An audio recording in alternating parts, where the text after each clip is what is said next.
क्योंकि इस होटल की पार्किंग पीछे साइड है। मैंने उनसे कहा कि मैं यहाँ से अभी निकलने ही वाला हूँ। ट्रक को एक बार चारों साइड से चेक करने के बाद मैं इस होटल से अपने सफर की ओर निकल जाता हूँ। और दोस्तों मैंने जानबूझकर इस ट्रक को होटल के सामने खड़ा करके रखा हुआ था, क्योंकि होटल की पार्किंग में बहुत सारी गाड़ियाँ लगी हुई थी और वहाँ पर इतने बड़े इस ट्रक को पार्क करने में और बाहर निकालने में बहुत ही ज्यादा टाइम वेस्ट हो जाता है। दोस्तों यहाँ का ये छोटा सा शहर पहाड़ों पर बसा हुआ है, लेकिन इस छोटे से शहर में आपको हर प्रकार की फैसिलिटी देखने को मिलेगी।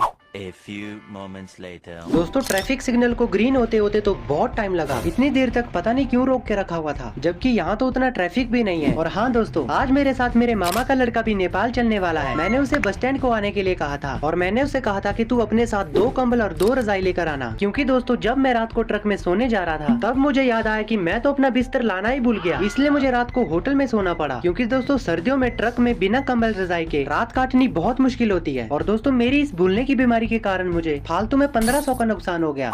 A few moments later. Finally दोस्तों अपना 1 घंटा वेस्ट करने के बाद मैं और मेरे मामा का लड़का यहाँ से निकल जाते हैं। और दोस्तों आपको पता है इस नमूने ने क्या किया है? बोल बताऊं मैं? नहीं भैया मत बताओ। बेटा अब तो मैं जरूर बताऊंगा। दोस्तों इससे जो मैंने रजाई कंबल मंगाए थे वो इसने घर में पैक तो किए थे, पर अपने साथ लाना भूल गया। फिर हमने इसी शहर में बड़ी मुश्किल से शॉप ढूंढकर रजाई कंबल खरीदे। उसके बाद मैंने इसे थोड़ा सा डांटा और अभी ये भाई साहब मुंह फुलाकर बैठे हुए हैं। अरे यार छोड़, कोई बात नहीं, अपने बड़े भाई की इतनी भी नहीं सुन सकता तू। तो क्या करूँ मैं, आप भी तो भूल जाते हो, मेरी के लिए गलती थोड़ी है। चल छोड़ इस बात को, कोई बात नहीं। दोस्तों अभी यहाँ से कुछ ही किलोमीटर दूर नेपाल की बॉर्डर है और वहाँ पर चेकिंग करते वक्त बहुत टाइम लगता है, इसलिए कोशिश करूंगा कि वहाँ पर जल्दी पहुँच जाऊँ ताकि हम जल्दी से फ्री हो जाएं। One eternity later. दोस्तों फाइनली हम इंडिया से नेपाल पहुंच चुके हैं और इस वक्त हम नेपाल की पहाड़ी इलाकों पर हैं। यहाँ से आगे का व्यू बहुत ही अच्छा है। दोस्तों यहाँ पर हम इसलिए रुके हैं क्योंकि यहाँ पर से हमारी मंजिल बिल्कुल सामने ही दिखाई दे रही है। दोस्तों आपको जो पहाड़ की चोटी पर महादेव की मूर्ति दिखाई दे रही है, यहाँ पर जाकर हमने ये माल पहुँचाना है। दोस्तों फिलहाल तो हम नेपाल की बॉर्डर से काफी दूर आ चुके हैं। दोस्तों बॉर्डर पर बहुत सख्त चेकिंग हो रही थी और इसलिए वहाँ पर बहुत ही ज्यादा टाइम लगता है। दोस्तों सबसे पहले ट्रक के अंदर कैबिन की चेकिंग होती है, उसके बाद ट्रक में पीछे सामान चेक किया जाता है और उसके बाद ट्रक का पूरा वेट चेक किया जाता है कि कहीं ट्रक ओवरलोड तो नहीं है। दोस्तों इतनी ज्यादा सख्त चेकिंग वहाँ पे इसलिए होती है क्योंकि आजकल 2 नंबर के धंधे की सप्लाई बड़े बड़े ट्रकों में की जा रही है, इसलिए पुलिस को इतने बड़े इस ट्रक को चेक करने के लिए काफी टाइम लग जाता है। दोस्तों यहाँ के ये रास्ते बहुत ही ज्यादा ऊपर नीचे है, जिससे ट्रक का पीछे वाला हिस्सा बार बार नीचे लग रहा है। और दोस्तों यहाँ के इन रास्तों को देखकर जिस चीज का मुझे डर लग रहा